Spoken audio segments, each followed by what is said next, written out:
Hi, and welcome to Best in Tesla. So, the tide has changed. Now the Biden administration needs Tesla's help if they should have any chance of delivering on their promise of 500,000 EV chargers across the country by 2030. Because they probably just realized no one else is up to the task. And Tesla is so far ahead when it comes to charging that it is just a no-brainer. Tesla will be able to put the charging network up probably 2 to 3 times faster than the runner-up. But Tesla's charging network would be about 1/5 of the price of the runner-up, but deliver 4 times the amount of kilowatts to the fleet as the runner-up. Yeah, there is just no contest here. So if the Biden administration should have any chance to reach their goal of 500,000 EV chargers by 2030, they need Tesla's help. And that is probably why Elon finally got invited to the White House after being left out in the dark and given no credit for the EV revolution, but it was all just handed over to GM and Mary. Yes, the product always wins, and Tesla has the best product that everyone else wants. And I'm not talking about the cars, but when I looked at the numbers, I understood why. So let's check it all out and let's dive right in.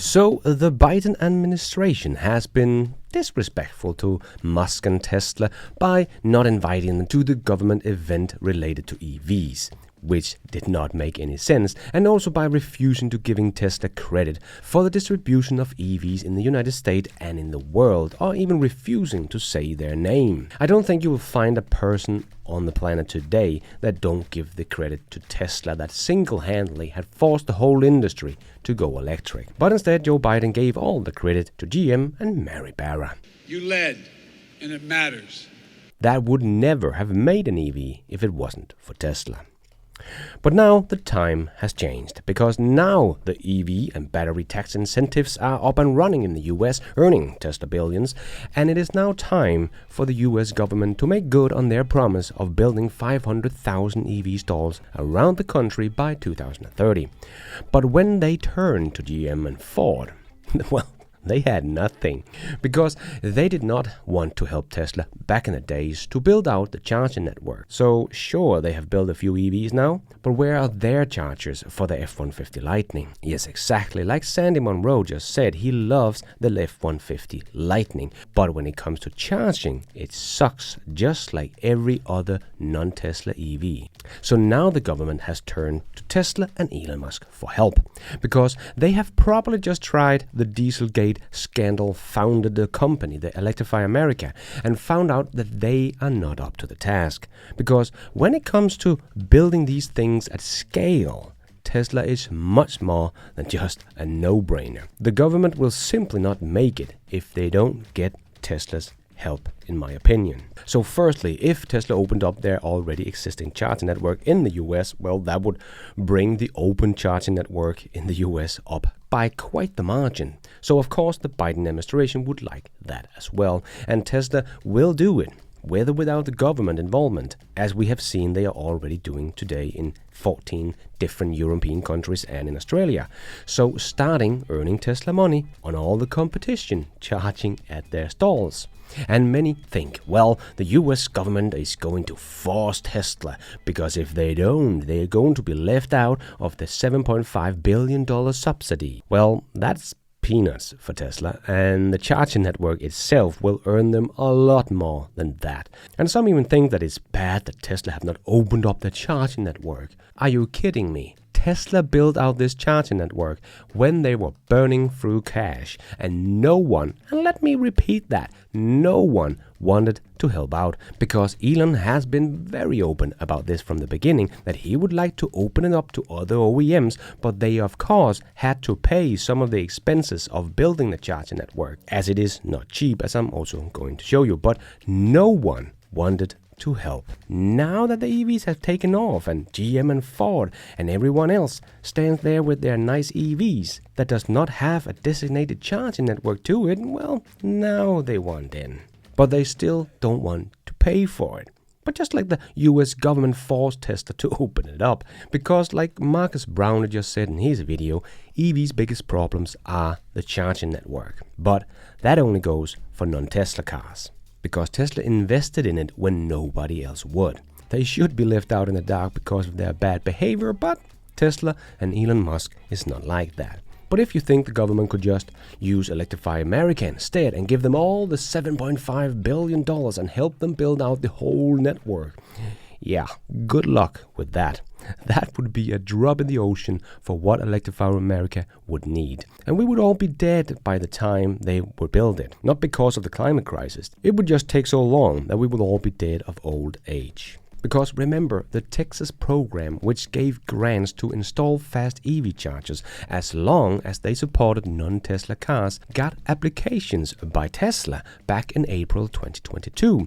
Also interesting is the amount that the grant, which can cover 70% of the cost of the chargers to a maximum of $150,000 per charger. Tesla's application asks for as little as $30,000 per charger, while most other applications are claiming the maximum of $150,000, and perhaps cost even more, as this was the maximum they could get and only covers 70% of the cost. It would mean that Tesla's supercharger costs no more than $43,000 per chargers versus over $200,000 for the competition, based on the document in these applications to the program. So Tesla's chargers is probably about 1/5 of the price of the competition. So let's just say the US government went to Electrify America and asked them, okay, how many stalls are you making and what will it cost for you to build 200,000 EV chargers in the US? And Electrify America would say, well, our public stated goal is double our stalls over the next 2 years. Well, that was half a year ago, but at that time they had 4,800 stalls in the US, so they wanted to get to 10,000 stalls over the next 2 years, meaning they wanted to produce and install about 2,500 stalls a year. And Biden would say, okay, so it would take you 80 years to build out 200,000 stalls at that rate. I mean, I need 400,000 built over the next 7 years. You have to do better than that. But remember, I got a little carrot for you, $7.5 billion in subsidies.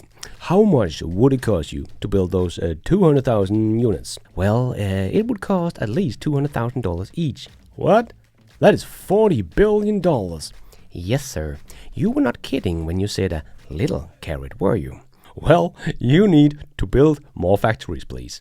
Yes, that will take time and money, but if we build out 2 new factories, we can maybe ramp up to 7,500 units per year. So now we're down to 26 years. So we will be done by 2049. What? That's insane. I promised my people 500,000 by the 2030. I guess I'll have to ask other companies. What are they called, the other ones there? Tesla, sir. Oh yeah, those guys. We're gonna ask them. And Elon waltzes in to the White House and tells the president, well, Mr. President, I can build you 2 supercharger factories like the one we built in China. It only took 6 months to build and cost $6.5 million.